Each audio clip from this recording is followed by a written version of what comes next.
Akira, um longa-metragem de 1988. Akira é baseado no famoso mangá de mesmo nome, criado por Katsuro Otomo. Esse filme, galera, transcendeu tudo o que há de bom hoje nos animes que você pode ver. Ele revolucionou a animação que era feita na época. Ele revolucionou o jeito de fazer histórias. É, ele é um filme cheio de simbolismo, um filme muito profundo, galera. Se eu pudesse definir uma palavra, profundo. E hoje a gente vai discutir sobre isso. Eu tirei meu fim de semana para ver esse filme, né, que foi me recomendado. E nossa, foi uma ótima experiência. E é sobre ele que a gente vai falar hoje. Então, bora lá.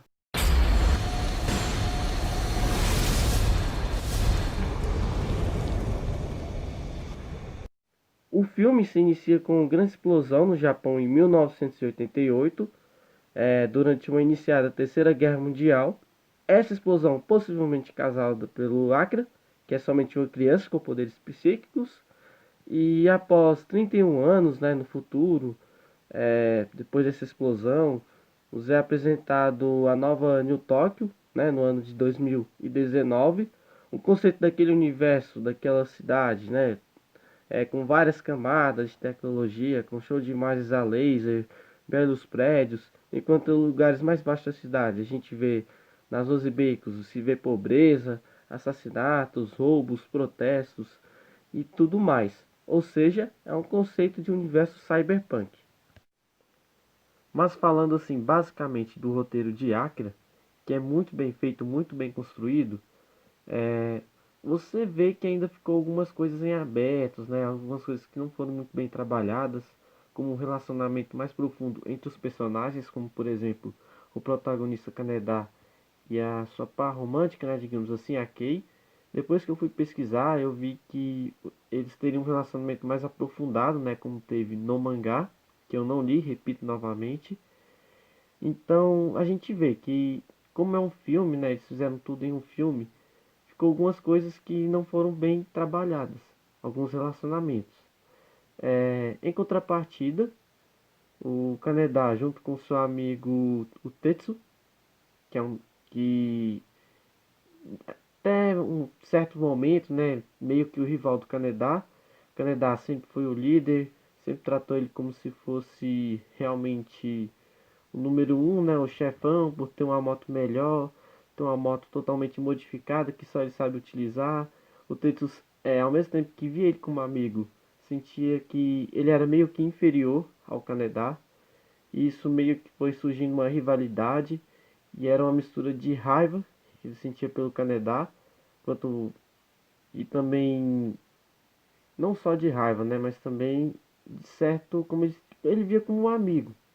E quando o Tetsu adquire os poderes psíquicos, né, depois de acontecer um acidente com uma das crianças que era um experimento também, ele com o passar do filme ele acaba sendo um pouco desenvolvido, né, o seu o seu temperamento, suas convicções e ele às vezes ele acaba matando, né, um dos seus amigos, né, da gangue do Canadá, da gangue da moto. E cara, no fim das contas, né, ele acaba morrendo no final do filme, mas de certo modo você vê ali que além da amizade, né, tinha uma rivalidade também, no fim das contas. O Tetsu no fim queria que o Canadá saísse dali. O Tetsu, galera, ele poderia matar o Canadá quando ele quisesse com os poderes dele, entendeu? No fundo, ele não queria ter matado o Canadá. E falando sobre um pouco mais sobre as crianças, né? Sobre os experimentos, a gente tem aí a Kyoko, o Takashi e o Masaru. O Takashi, inclusive, né, é a criança que se envolveu em um acidente com o Tetsu e acabou despertando os poderes psíquicos, né? Assim como eu havia falado. E as crianças são muito importantes também para o rumo da história, porque no final os três, juntamente com o Tetsu, tentam evitar o Akira, né? Tentam salvar o máximo que eles podem lá, e eles acabam também morrendo, se sacrificando também.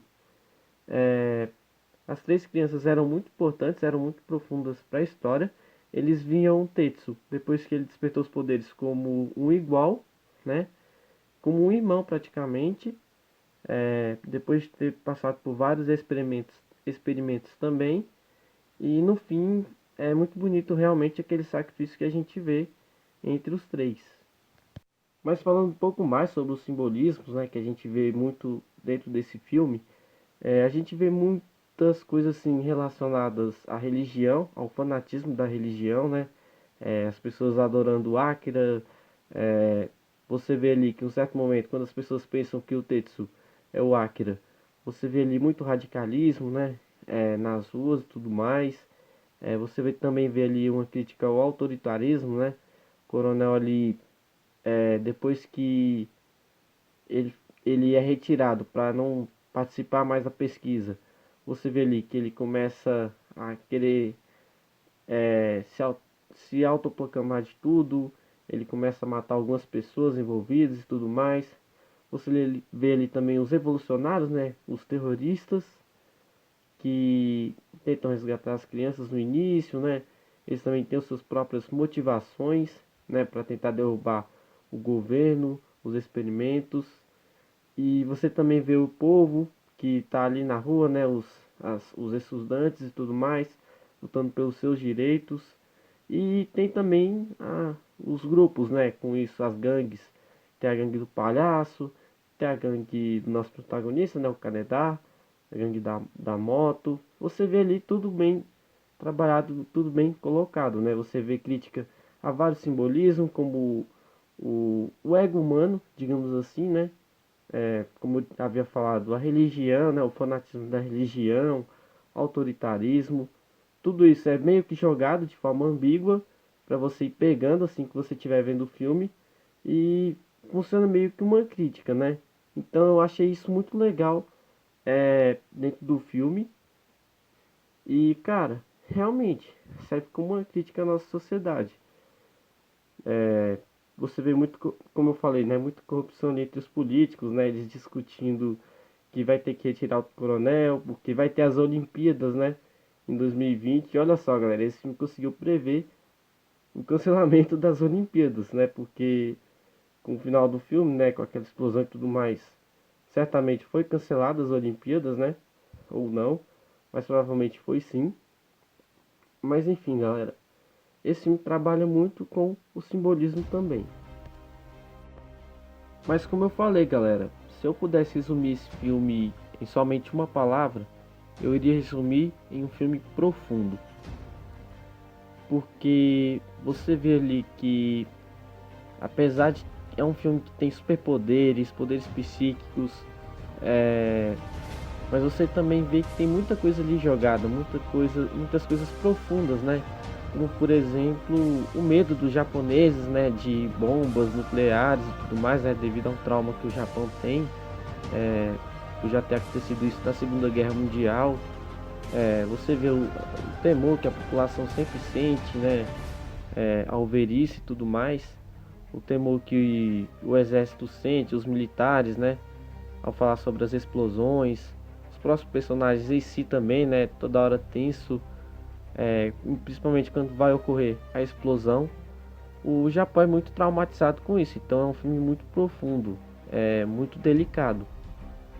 Então, cara, se eu pudesse dar nota para esse filme, eu daria a nota 9. Eu só não dou 10 porque é, foi tudo feito num filme, né? Não deu pra adaptar tudo certinho. Até porque quando o filme foi feito, né, o mangá ainda não tinha um final, não estava finalizado, então eles tiveram essa dificuldade também. Mas enfim, galera. Esse foi o vídeo de hoje, tá? Por favor, deixe seu like se você gostou do vídeo, deixe seu comentário também. Curta a página Almirante da Luz, que eu vou deixar o link na descrição, tá? E até um próximo vídeo. Valeu!